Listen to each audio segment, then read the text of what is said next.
ఎంతో శుభదినం, గర్వితదగ్గ దినం.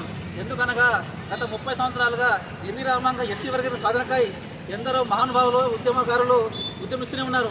ఆ కోరిక నేడు నెరవేరే కాలం ఆసనమైంది. అతి త్వరలో కూడా మా కళలు ఫలితమవుతున్నాయి. అందుకని మా గౌరవ వ్యవస్థాపక అధ్యక్షులు మందకృష్ణ మాదిగన్న గారికి మేము ఎంతో రుణపడి ఉంటాం. ఎన్నో సంవత్సరాలుగా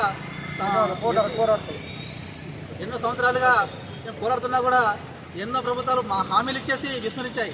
ఆ విస్మరించిన హామీలను నేడు పోరాడి సాధించుకున్న శుభతరుణం మాకు మా కళ్ళ ముందు ఆసనమైంది. కాబట్టి మేము నాడు బోధనపట్నంలో సంబరాలు నిర్వహిస్తున్నాం. కాబట్టి ఈ 30 సంవత్సరాల కళ నెరవేరినందుకు ప్రతి ఒక్క ఉద్యమకారుడికి, ప్రతి ఒక్క అమరవీరుడికి కూడా మా వంతు కృతజ్ఞతలు, మా శుభాకాంక్షలు.